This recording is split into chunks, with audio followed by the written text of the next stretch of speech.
How's it going, everyone? How you doing? Welcome back to the channel. My name is Josh TV, and today, ladies and gentlemen, I don't know what that was. Ladies and gentlemen, we're getting into the week 3 roundup. Week 3 was probably the polar opposite to last week, kind of. I mean, there were a few matches that weren't very close, but there were also quite a few matches that were very close. So it was kind of the opposite of last week. It was a mix between week 1 and 2, pretty much.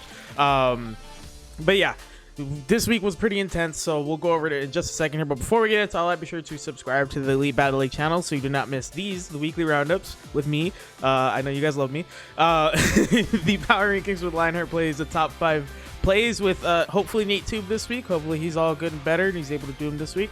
And then the top 5 fails with Lat and Luigi. So subscribe to see all that good stuff. And of course, subscribe to all the other coaches so you do not miss any of the matches in the Elite Battle League. And of course, matches go up every single Saturday, so that's when you should expect them.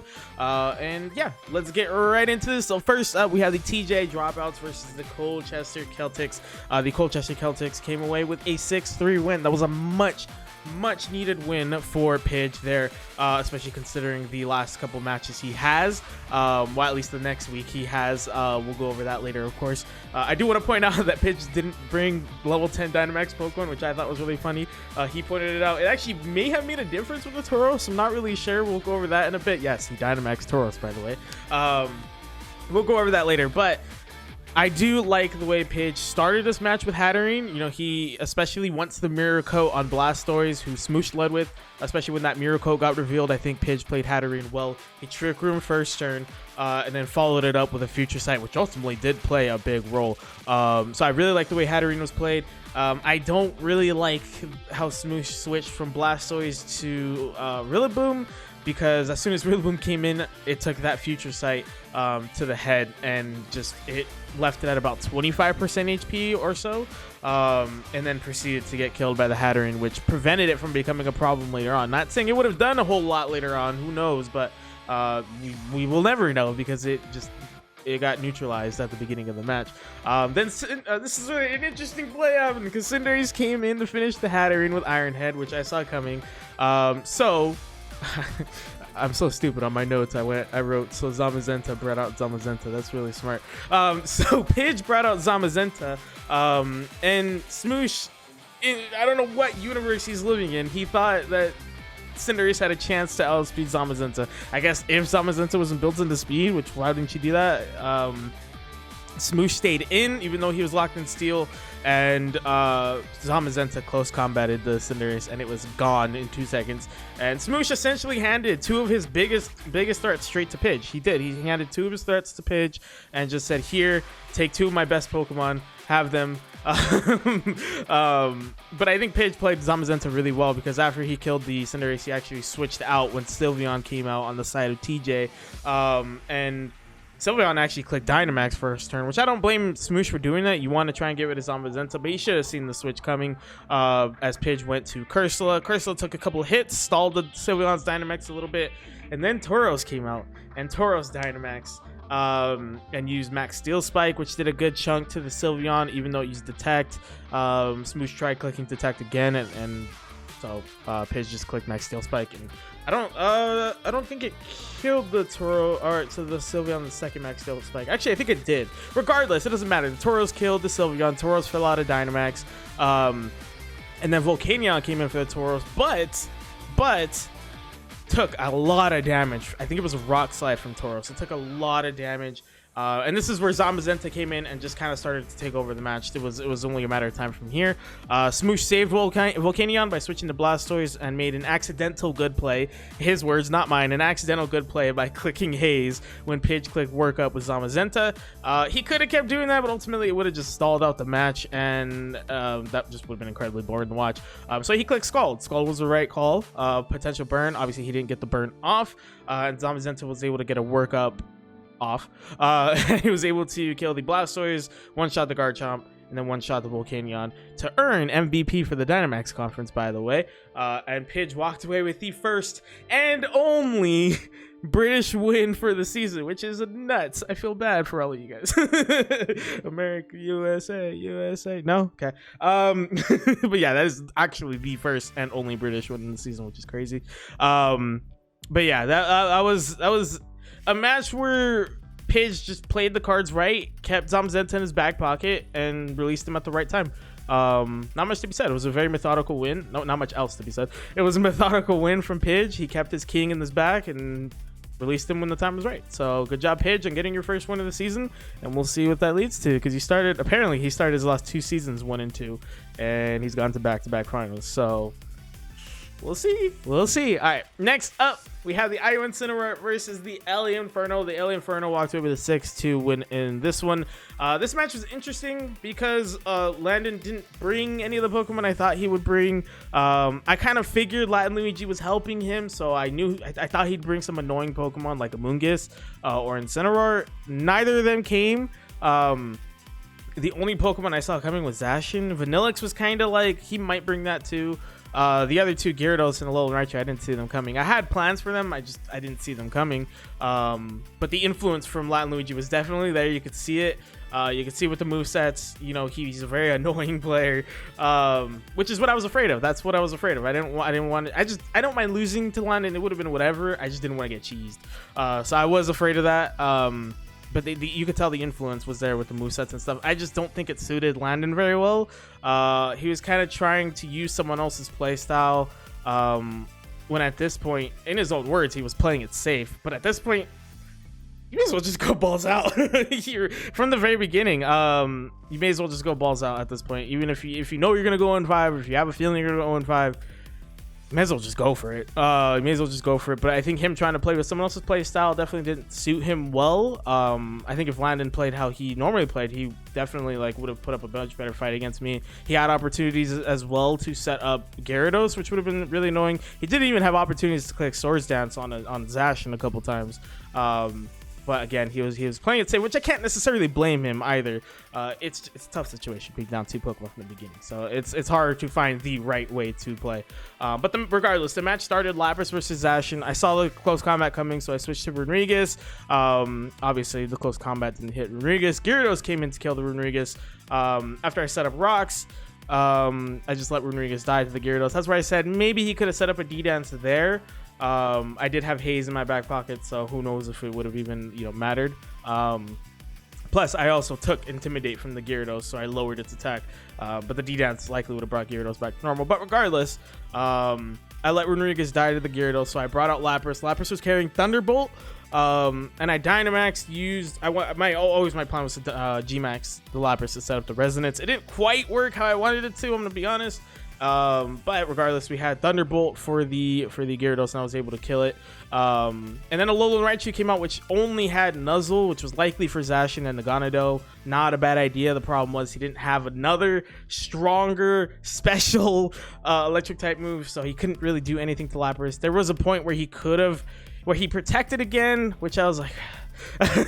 He protected again with Alolan Raichu when he could have just clicked Side Shock, and he likely would have 2-shot my Lapras. It would have been really close, but instead Lapras was able to finish off Alolan Raichu. That's when Zacian came in, missed Play Rough, so I was able to get some nice damage off. The close combat though lowered its defense, so I was able to bring out Scizor. Scizor killed Zacian and Vanillix. I Swords Dance just in case he Dynamaxed. That was mainly the reason why I Swords Dance. That was it. I wasn't trying to rub it in or anything. I literally Swords Dance just in case he Dynamaxed, because I knew I could take 1 hit, so Bullet Punch would end up killing it. But yeah, Scizor was able to handle both of them with Bullet Punch to finish the match off. And like I said, Landon didn't Dynamax at any point, but it just could have been a case where maybe he didn't see the point. I even said in my video, I questioned it at first, but then I was like, well, maybe he just didn't see the point, which I can't blame him. And you see, Landon, you can win with 3 Pokemon. Just kidding. But yeah, my Legends didn't touch the field. My Rotom actually didn't touch the field either. But at the same time, it was hard to get happy over winning this. It's just I just kind of was like, GG's, moving on. It's just, I don't really like playing weaker opponents in the sense that you only have 4 Pokemon. So it was what it was. It was a solid win. Ultimately, I think the cautious approach, alongside trying to play with someone else's play style, kind of bit Landon and prevented him from ever really establishing a foothold. Like I said, not bringing Amoonguss and Incineroar was a big sigh of relief for me. They would have caused me more problems than anyone else he brought. So it was big for me that he didn't bring those, and ultimately he was able to walk away with the win. Next up, we have the Carolina Garchomp versus the Walton Wingles. The Carolina Garchomps walked away with their second win of the season in a 6-4 fashion. First off, something I noticed with both of these teams, my goodness, they both have just one glaring weakness on both sides. 5 of Nate's Pokemon that he brought were weak to fighting, with Celesteela being the only one not weak, but it's neutral. And then Newt had 4 Pokemon weak to ground, with the other 2, I think, being Hitmonchan and Blissey, that weren't weak to ground. Crazy. It was crazy that both of them just had these insane weaknesses. I don't even know if they noticed that. It's crazy. And Hitmonchan handled, probably should have done a little bit better maybe, but it still did really well in this match. We'll talk about that in a second. But Hitmonchan would have handled Nate really well, and then Nate had a lot of ground type moves for Newt. However, there was the moveset on Snorlax. I don't really like the double ground type moves, especially when Earthquake is better than high horsepower.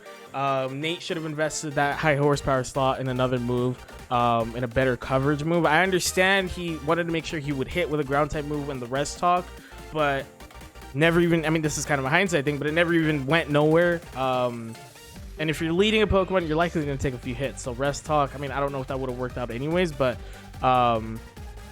I understand why he did 2 ground type moves with the rest talk set, making sure he would hit with the ground type move, but ultimately he should have just taken Earthquake only instead of high horsepower with it. But anyways, regardless, the match starts Snorlax versus Zeraora. Snorlax for Walton, Zeraora for Carolina. I don't know if Newt saw the saw the ground type move from Snorlax coming, because if he did, he probably could have switched out to something else.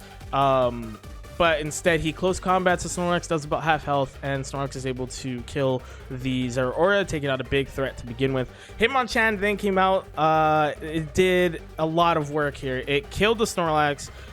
Nate sends out Guzzlord after Snorlax died. A heat crashed the -2 defense Hitmonchan, and it lived, which means it was definitely invested in defense in some way.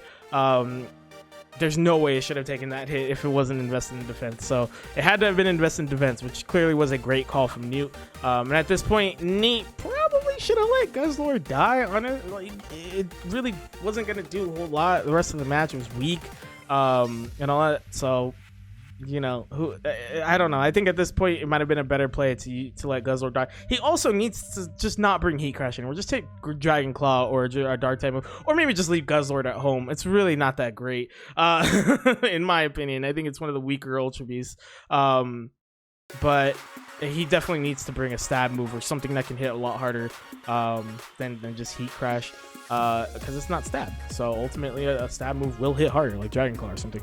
But anyways, instead of letting Guzzlord die, Nate switched to Scrafty. Hard switch to Scrafty. He was seemingly expecting to outspeed, but Scrafty is slow. I mean, as a matter of fact, his entire team is slow because it's a Trick Room team. And Scrafty's like roughly 20 base points below Hitmonchan. And again, Nate, if you have a Trick Room team, dude, you should expect your Pokemon to get outsped if you do not have Trick Room up. But anyways, Hitmonchan kills Scrafty. Celesteela was able to come in and finish Hitmonchan, but Hitmonchan did more than enough in this match. It did incredible, taking out Snorlax and Scrafty, and actually I think it did quite a bit of damage to Celesteela as well, which left it in enough range for Naganadel to come in and finish it. Naganadel got the +1 speed, which I found interesting because Naganadel naturally outspeeds all of Nate's team, so there was really no use in building extra into speed. He may as well have just gone special attack, and honestly, Newt probably would have been able to sweep from there if he had built it in special attack. But Naganadel did nearly die to a heavy slam, but the flamethrower killed Celesteela. And then Nate decides to send out Copper Jaw and Gigantamax, which I don't think that was a bad play.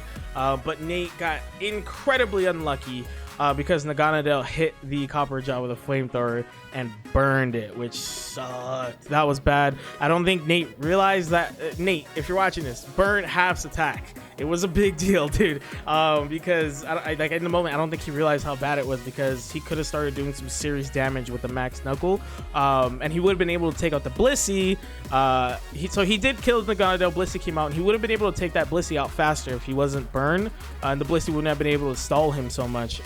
Newt was really annoying with the Blissey as per usual, using softball and all that good stuff. But this is where the burn hurt a lot, as the residual damage was adding up, and the attack loss was evident. So he was able to take down Blissey, but essentially at the cost of his Copper Jaw. This is where Newt Dynamax Salazzle brought out Salazzle and Dynamax it, and it killed the Copper Jaw.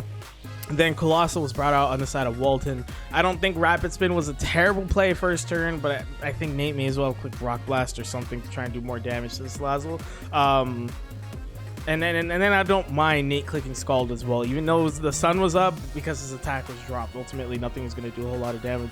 Maybe Rock Blast still would have done more, even though his attack was dropped. But, you know, but once Salazzle fell out of the Dynamax, Newt switched to Gengar. Gengar took a hit from Colossal and was able to take it out, and then used Dazzling Gleam to finish the match. I don't think Nate played terribly. I really don't. I actually think he played well. I just think he got a little bit unlucky with that Copper Jaw. That was really unfortunate. And again, there were a couple switches that maybe were questionable.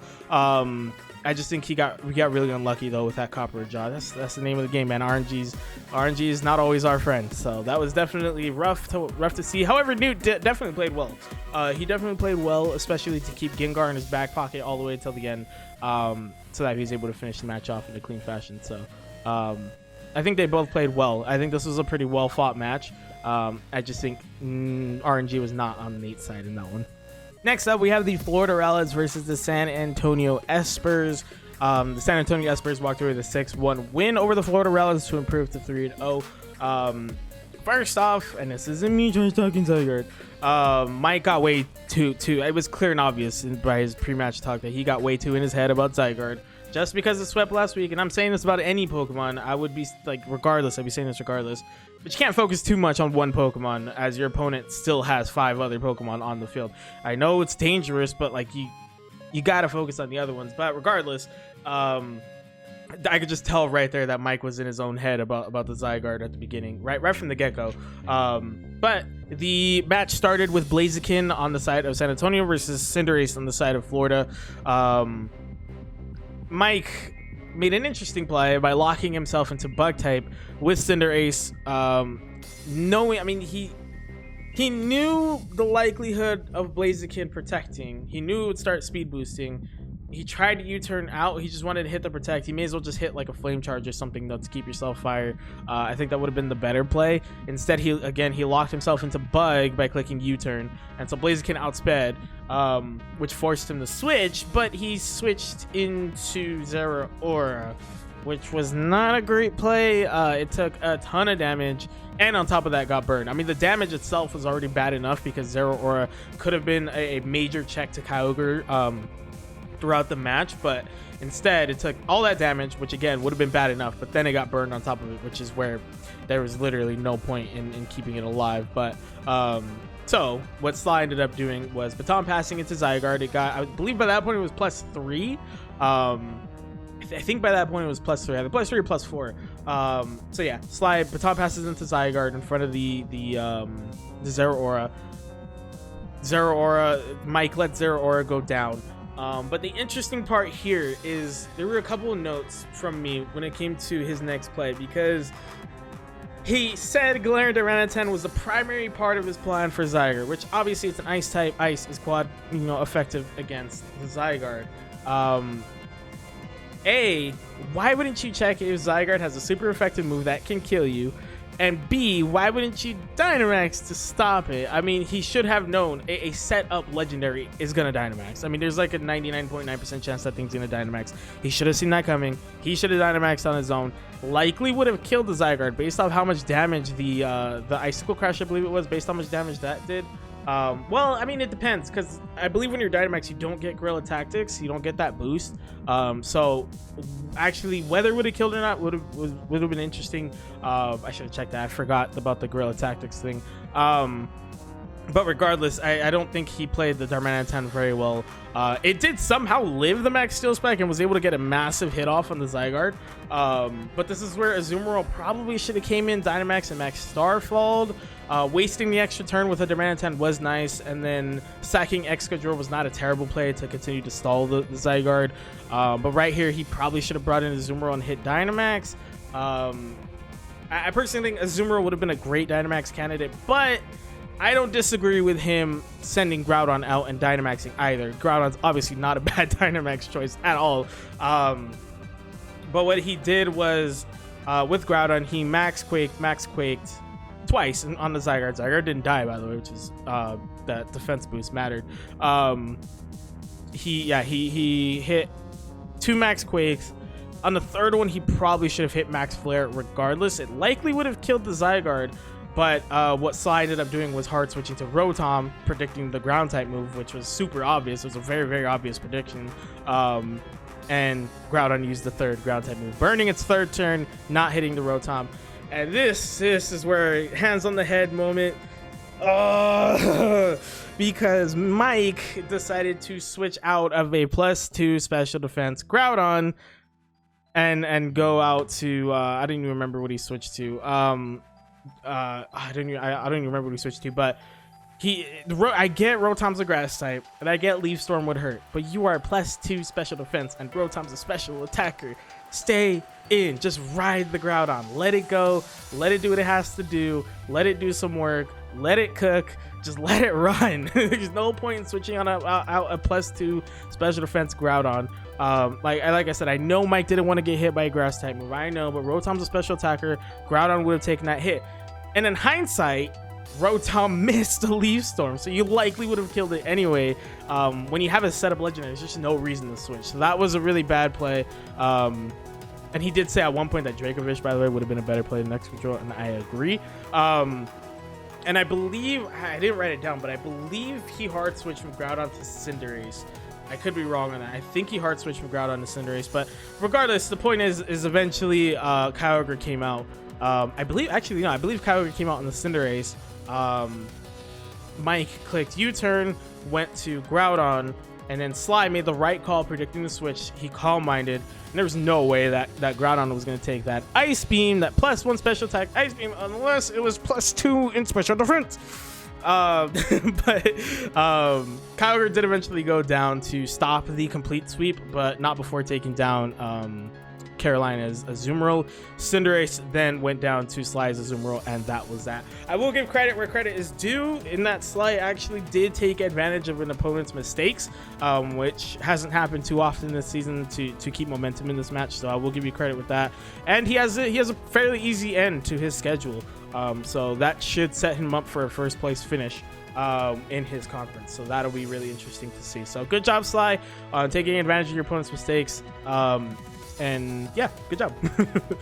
Next up, we have the Forza Warriors against the Greater Manchester Greninjas. The Forza Warriors 6-0 swept the Greater Manchester Greninjas to improve to 2-1. This is an extremely straightforward match as Mewtwo set up a nasty plot and one-shot Lake's entire team. Currently, Lake has gotten one-shot 12 times in a row. But going back to his last match, he is barreling towards the record of getting swept the most times in the EBL in one season. Nothing else really to be said, as this was, as I mentioned earlier, incredibly straightforward. Moving on.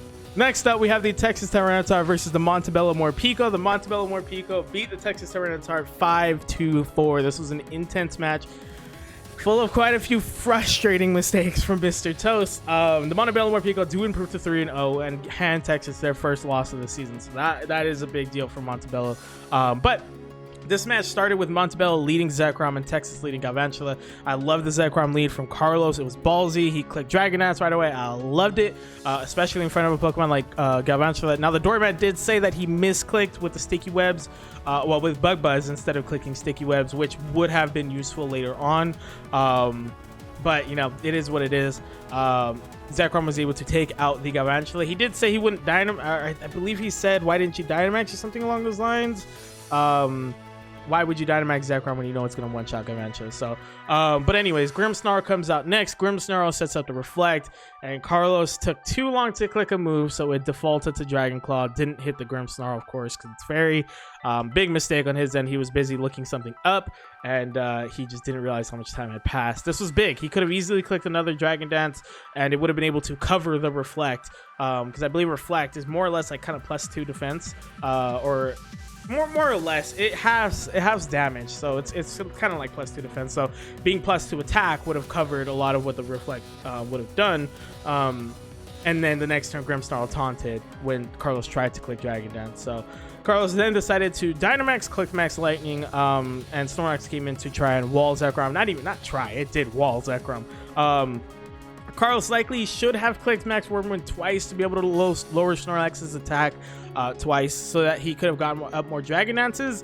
Now there was a disconnect here because Snorlax Dynamax used Max Steel Spike, and as soon as the Max Steel Spike hit Zekrom, the game, the connection stopped, which was unfortunate, but they did a really good job of getting back to exactly where they were. So for anyone else, whoever has a disconnect in their matches, that's how you should handle it. Do your best. We'll trust your guys' judgment there. But yeah, although Snorlax was getting set up with the Max Steel Spikes and its physical defense, the increases in the Dragon Dance, at least one more Dragon Dance would have been able to cover that. And keeping Snorlax in front of it would have been ideal, because then Zekrom would have been able to get to a point where it was nice and set up. The extra D-Dance also would have helped when Snorlax hit Max Strike, which I do like from Alan, by the way. I like that you went regular Dynamax instead of Gigantamax to make sure you got the Max Strike. That was really smart. I love that. But yeah, an extra Dragon Dance likely would have done the trick for Carlos. But, you know, it is what it is, hindsight, of course. However, Carlos did instead chose to take out the Snorlax, and Yveltal was brought in with the speed drop that Zekrom had. Yveltal outsped Zekrom and was able to take out, honestly, probably the biggest threat to Yveltal. And at this point, Carlos sent out Reshiram, which was not the greatest matchup. He probably should have just gone straight to Crocodile and let Crocodile do as much work against Yveltal as possible. He could have saved Reshiram for later and had it at full health. Sacrificing Crocodile would have been better than essentially sacrificing Reshiram, because later on it came in. Basically, Reshiram only got one hit off this entire match, which you don't want that out of your legendary. So that was a big deal. It did somewhat work out because he was able to get good damage on the Yveltal with the Ancient Power, but yeah, it kind of sucked.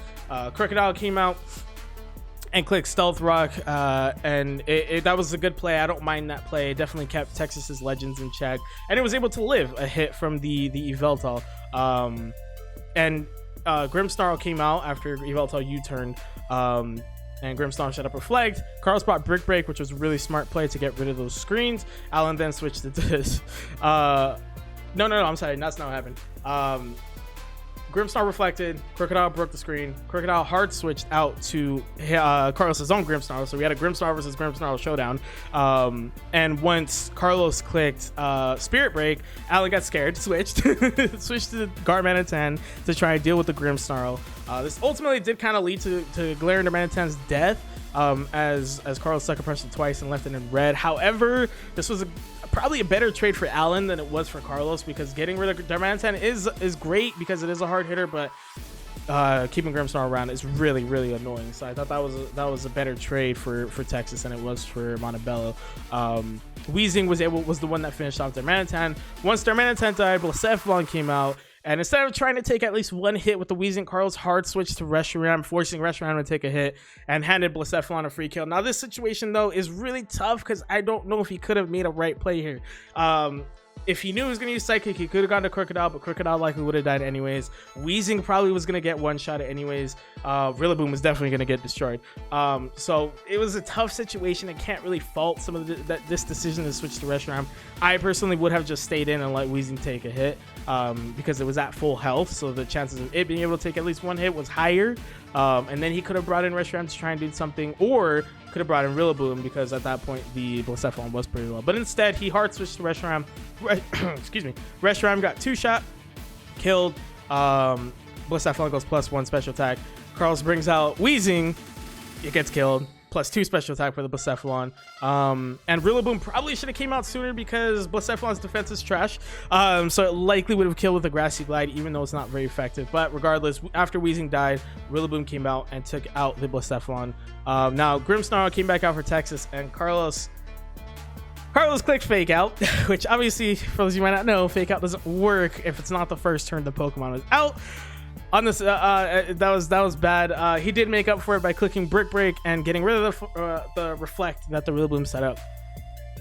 But followed it up by clicking Fake Out when Yveltal came out again, and obviously it didn't work, like I just said. Grassy Glide likely would have killed the Yveltal, or at least come super close, and this match would have been finished, no timer. Carlos was lucky that Rillaboom was able to take one hit from the Yveltal, otherwise this match would have been in Texas's favor. But the timer expired, and Carlos won because he had Rillaboom and Crocodile left, while Texas only had Yveltal. Like I said, Carlos got a little lucky there that Rillaboom lived, because if it didn't, Yveltal would have had more health than the Crocodile, and Texas would have won this match. So regardless, it was a close one. Quite a few mistakes from Carlos, but he still pulled off a big win regardless. So good job on his part. Good job on both sides. This was a great match, honestly. This was my personal battle of the week, not just because Carlos is my brother-in-law. Well, I mean, it depends. This match or the next match, which was the Commissioner's Battle of the Week. We're gonna get to it in a second. You guys can see it right there. But but I think there were too many mistakes in this match actually for it to be Commissioner's Battle of the Week. I personally enjoyed it, but all the mistakes were rough to watch. But it was a good match on both sides. I think both sides played really well all the way down to timer, and it was really intense. So good job on both of you guys. Next up, we have the DC Starmers versus the New York Metangs. Like I mentioned, this was Commissioner's Battle of the Week. The New York Metangs walked away with a narrow 6-4 victory over the DC Starmies. Right from the get-go, Maxis was just chasing down the Mewtwo, trying to find every way possible to status it. But I will say throughout this entire match, Timmy danced around it really, really well. But yeah, the match started Mamoswine, and I just want to throw that out there, keep that in mind. Timmy led Mamoswine, and Maxis led Rotom. I'm sorry, not Rotom, Hatterene. Timmy used Iron Head, and Max's Heart switched to Rotom, which obviously the Iron Head didn't do a ton of damage. And Timmy, recognizing that a status was incoming, chose to set up the Stealth Rocks, which was smart. They traded setups because Rotom, well, not really setup, Rotom burned the Mamoswine. I think Timmy got like slightly favorable there, the slightly favorable trade. And then but Mamoswine being burned, it really wasn't going to be used later in the match, so Timmy just let it die. And then Timmy said Mewtwo outspeeds this whole team. You know what that means? That means take a shot. But Rotom at this point had used 2 overheats, so it was -4 special attack. Timmy brought up Venusaur to be able to take out the Rotom heat. Timmy clicked Sludge Bomb first turn, chose to click Earth Power, kind of expecting Rotom to switch. I don't think that was really a bad play, because who knows, Maxis might have wanted to try and keep the Rotom heat alive. It wasn't a bad idea thinking Maxis would switch. Instead, Maxis wanted Rotom to go down. So Venusaur took quite a bit of unnecessary damage there because of the, obviously, had Levitate, so the Earth Power didn't do anything. But regardless, Venusaur did kill the the Rotom, and then Kartana came in. This is when it got a little scary. Kartana used Defog, which was really, really smart on Max's side, and managed to live 1 hit from the Venusaur on, I believe, 13 health. And Kartana was able to kill the Venusaur and get an attack boost. This is where Mewtwo came in, finished Kartana. Then Maxis, like I said, who was chasing this Mewtwo, trying to status him, brought in Hatterene with Nuzzle. And it was pretty obvious to Timmy, though. He even said it that the Hatterene was going to try something against the Mewtwo. Shadow Ball, Thunder Wave, whatever it may have been. He knew he was going to try something, so Timmy smartly switched. I like the Milotic switch for the Hatterene, not a bad play. The Nuzzle obviously went off on Milotic, and now Timmy knew at that point Nuzzle was in play.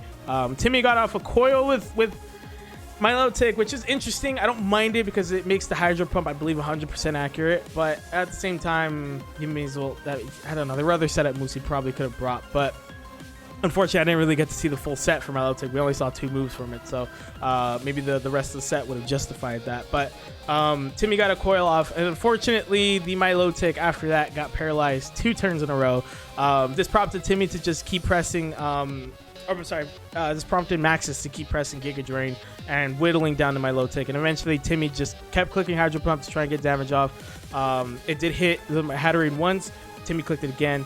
Maxis smartly predicted that that was gonna happen, so he switched to Gastronaut, got the Storm Drain boost, ate the Hydro Pump. Obviously it didn't do any damage, and it was able to kill the Milotic. Now Timmy made the right call by bringing in Volcarona to take out the Gastrodon. However, much like Alan in week 1, Timmy made the sacrifice play because it got yawned, and he let Volcarona go to save just to make sure Gastrodon would go down, and Dialga came in with Power Gem to finish the Volcarona. That likely would have happened regardless whether Volcarona was asleep or not. But then Marshadow came in. At this point, Timmy only has 2 Pokemon left versus Max's 3. And Marshadow was able to come in and 2-shot Dialga with Drain Punch and take it out. This is where Togekiss came out to deal with Marshadow. Timmy did about 100 damage with a Poison Jab on the Togekiss. And at this point, Max has decided to Dynamax, started setting up Max Airstreams. He used 1 to kill the Marshadow. And then this is where Mewtwo came out and Dynamaxed. And he hit Togekiss pretty darn hard with the Psychic. I don't know how much of a difference an Ice Beam or Thunderbolt or Max Lightning, Max Hailstorm would have made. I don't know how much of a difference it would have made, but regardless, he hit Togekiss hard. However, Togekiss, thanks to Super Luck, crit Mewtwo with Max Airstream, which basically won Max's the match. That pushed Togekiss within range to be able to outspeed the Mewtwo, and it used Max Phantasm. Max Phantasm also critted. I don't think that would have mattered, honestly. I think Mewtwo probably would have still died, but it still rubbed salt in the wound. But down to the end, Timmy was in a position to possibly win, so I don't really mind how we played this match. Super Luck just came in clutch for Togekiss in front of the Dynamax Mewtwo twice in a row for the win. So it is what it is. I do think this battle was great. I don't think anyone was in particular, like, no one was particularly ahead. Momentum was just kind of switching back and forth. That double para with the Milotic was pretty annoying. And then, like I said, the Super Luck at the end was rough.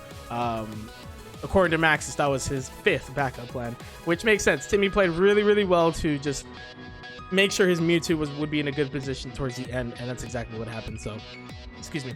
So, good job, Maxis, and good job to both of you guys. This was a great match. Next up, we have the Snowdonian Frostmoss versus the Detroit Luxrays. The Detroit Luxrays walked away with a 6-4 win over the Snowdonian Frostmoss. I'm a fan of Jakey, man. I really, really want to see him win, but this was a frustrating match to watch.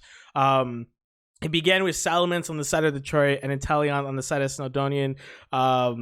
Max, for some reason, thought maybe Salamence had a chance to outspeed Inteleon. There's no way Inteleon outspeeds Cinderace. There's no way Salamence was going to outspeed Inteleon.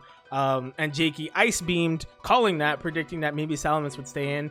Ice Beamed the Salamence and took out a huge threat early in the game. However, this did set the tone for Max early. He's gonna take risks in this match, and he's gonna play ballsier than usual, particularly with the Blaziken, which we'll see in a second. Kyogre comes in on the Inteleon. Jakey rightfully predicts the Thunder. Heart switches to Quagsire. Obviously, the Thunder doesn't hit. Max then switches to Gengar, which is, you would think maybe, it's weak to ground. Why would you do that? Well, Gengar carries Energy Ball, which Jakey didn't see that coming. And it preserved the Magnezone from having to come out or anything like that. Basically, the Quagsire was a huge threat to Magnezone, so that saved Magnezone from one threat, and Gengar took out the Quagsire in one hit. That was perfect from Max. And by the way, for any of you guys in the league, if your Pokemon has a quad weakness, please check if the other team has a move that can take advantage of that quad weakness. Just check, please, just so you know. But yeah, after this, Blaziken actually ended up coming out, and this is where Jakey started to make a lot of switches that were just completely unnecessary in my opinion, and he started to take a lot of damage for no reason. It seemed like Blaziken really scared him when he could have honestly handled it with Archeops, which was in front of the Blaziken. Archeops did one-shot Gengar, by the way, and that's what happened there. There's not a whole heck of a lot that Archeops could have done the rest of the match aside from hurting Magnezone. That was the main thing. But the thing is, Magnezone carries Flash Cannon. Flash Cannon probably would have killed Archeops, or would have come really close regardless. Well, Sturdy and Flash Cannon. So, but yeah. Anyways, Jakey knew Blaziken was going to endure. He knew he was going to start setting up, and Jakey should have seen that coming. Jakey should have seen that coming. This would have prevented Blaziken from becoming as much of a threat as it did. It also didn't bring Baton Pass, which Jakey should have recognized when it Dynamax. Instead of letting Archeops try and handle the Blaziken, Jakey hard switches to Rude, took damage there. Hard switch to Mimikyu. This is a good prediction on Jakey's part. I don't know if it was intentional or not, but he's hard switched to Mimikyu when Blaziken Dynamax. Blaziken used Max Knuckle, so Mimikyu still had his disguise, and it was able to set up a Swords Dance. And then Jakey returned with his own Dynamax on Mimikyu and did really good damage on the Blaziken. Taking Thunderbolt, I want to say this: taking Thunderbolt was an interesting play for Mimikyu. If it was for Gyarados, okay, but if it was for Kyogre, why not bring Woodhammer, especially if you know you're going to Dynamax, or especially if there's a good chance you're going to Dynamax. Woodhammer will be the better play. So taking Thunderbolt was an interesting play there, but Mimikyu took a Max Flare in the sun. It took a lot of damage, and at this point Jakey should have just let Mimikyu die, but instead he switched to Comfey, let it take a big hit, wasted his Dynamax and anyway, and again forced Comfey to take a big hit from the Blaziken. And this is where Jakey, that damage started to really accumulate here with all of his hard switches he was doing. He was just taking so much unnecessary damage. Comfey ended up dying when it really could have helped with Kyogre later on. He was getting I will say he was getting a little unlucky with some of his predictions. I don't think his predictions were founded in just like a bad place. I think they were good, solid. I think he was just getting a little bit unlucky, and there were some crits that did not help either. There was another hard switch he did where he went from Zarude to Archeops, and it took damage, I believe from Togekiss, which was bad as it immediately put Archeops into defeatist range. So there goes Archeops anyways, even though it could have handled the Blaziken earlier. And like I said, it still did quite a bit of damage to Togekiss, but this is where the countdown began. Like how long do we have here? It's just a matter of time now before Detroit walks away with the win. And Jakey, Jakey did well to keep his Inteleon, at full health. Inteleon is a great Pokemon to have around, obviously, but it came at the expense of multiple other Pokemon taking a lot of damage. And I think Max gave up the right kills at the right time to be able to keep his advantage, keep his momentum. The second time Blaziken and Inteleon were in front of each other, I think this was the first time they were in front of each other. Jakey should have just clicked Focus Energy, knowing he's gonna protect, and then you'd be able to hit something with a crit, essentially. And it was just rough there. Jakey should have recognized that Blaziken didn't have Baton Pass. It used Detect, it used Endure, it used Max Knuckle when it was Dynamax, and then it used Max Flare when it was Dynamax as well. So he should have been able to recognize that Blaziken didn't have Baton Pass, and Instead, he hard switched into Zarude, and Zarude died to Blaziken. Also, based off the way Max was playing with Blaziken earlier in the match, he should have known he was going to stay in and hit with Blaziken regardless. But after that, Mimikyu finished off the Blaziken, but Magnezone came in to finish Mimikyu and Inteleon. And Detroit walked away with a win in that one. It was, like I said, it was a frustrating match on the side of Snowdonian. Just a lot of those switches were so unnecessary. A lot of the damage was so unnecessary. I don't dislike a lot of the plays he made. It's just those switches were killing him because he was just taking so much damage and just getting whittled down. And like I said, once Arceus fell on defeatist, it was only a matter of time before Detroit walked away with the win in that one. So it was a frustrating match, and unfortunately, Snowdonian have yet to register a win this season. But Detroit improves to 2-1. So good job, Max. Congratulations to all of our winners this week. You guys all played incredibly well. Good job getting your wins this week. But we move on to week 4. We now have an eye on next week. So here comes the predictions for week 4. First up, we got a doozy, ladies and gentlemen. We have the Forza Warriors versus the Colchester Celtics, a rematch of last season's championship. This happens every season. We're getting it right here in week 4. I've been looking forward to this match. I can't wait to see how this plays out. We have the Forza Warriors versus the Colchester Celtics. I'm gonna back the reigning champion in this one. I think Humberto has something special with his team, and I think he has the advantage over Colchester in this one. However, Pidge is known for having a few tricks up his sleeve. So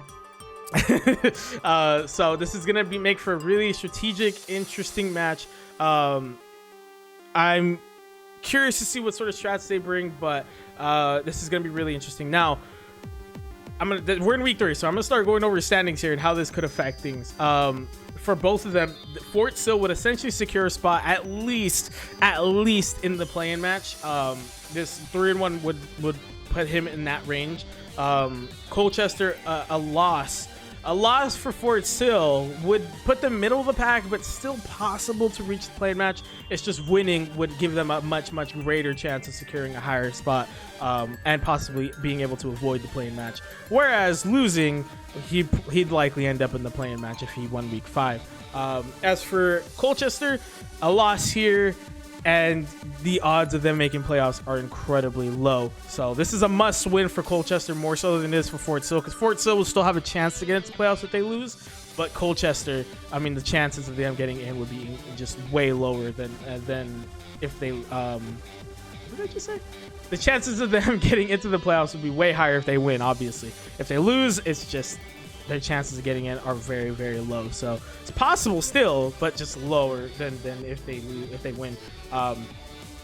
Winning doesn't guarantee Colchester really anything. They'll be 2-2, but still gives them a much greater chance of getting in playoffs. But I'm rocking with Fort Sill in that one.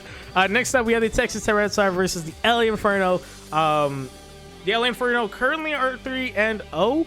A win here would effectively secure a likely top 2 finish. At the very least, I would be able to avoid the play-in match, which would be great for me. A loss, and I'm still in a really good spot. 3-0, winning the first 3 weeks usually sets you up for a higher finish within the league. I'll still have a really good chance of avoiding the play-in match if I lose this match. Texas, on the other hand, the fortunate part for them is that there's a lot of 2-1 teams behind them as well, and they have the advantage when it comes to their KD. So if they lose, it's not the end of the world. They just can't lose by a lot. A win would put them pretty securely in the second or third place range. So a win for them would also be big. So this is a pretty big matchup here for both of these teams. I'm gonna back myself. I think based off of Allen's play last week, though, this is not going to be an easy match. I don't think this is going to be a runaway match like last season's week 4 against when we played each other. I don't think it's going to be remotely close to that, but I think it's going to be a closer match. I'm going to back myself. I think I have I'm not going to go into detail actually, but I think I have a better shot of winning this match. But I'm going to back myself for this one, but it's a pretty monumental matchup here. Next up, we have the New York Metangs versus the Walton Wingles. New York, a win for them puts them pretty securely in the second, third range as well, similar to Tyranitar, or similar to Texas. And especially if Newt and Humberto, the Fort Sill Warriors and the Carolina Garchomps lose, then the New York Metangs will be in a really solid spot to avoid that play-in match. And if Texas loses as well, they'll be in a really solid spot to even take second and possibly take first if San Antonio slips, which I don't think will happen. We'll touch on them in a bit. Then you have the Walton Wingles, who are 0-3, but not quite out. There definitely are a couple teams that need to lose ahead of them. They need the DC Starmers to start losing. They need the Colchester Celtics to start losing, which they actually have that fate in their hands in week 5. And they need the Florida Rowlets or the Detroit Electrays to start losing, preferably the Florida Rowlets because they have a worse KD. But the Walton Wingles need more people to start losing for them to be able to hop up. So the chances of them getting in are really low. If they lose this match, then they're done. There's no way they can reach the play-in match.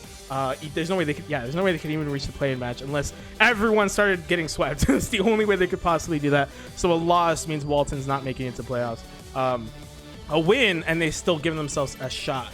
But I don't think it'll happen this week. I think Maxis is too tactical, too strong for Walton, and New York is going to walk away with a win in that one. Next up, we have the Snowdonian Frostmoths versus the Florida Rowlets. Snowdonian Frostmoths are in a very similar spot to Walton, like we just talked about. Basically, everything I said for Walton, kind of plug it for Jakey. I think Jakey has a harder road though, in terms of he needs Newt and Smoosh to lose. He needs Newt to lose both of his. He needs Newt to lose both of his matches, and Jakey needs to win both of his.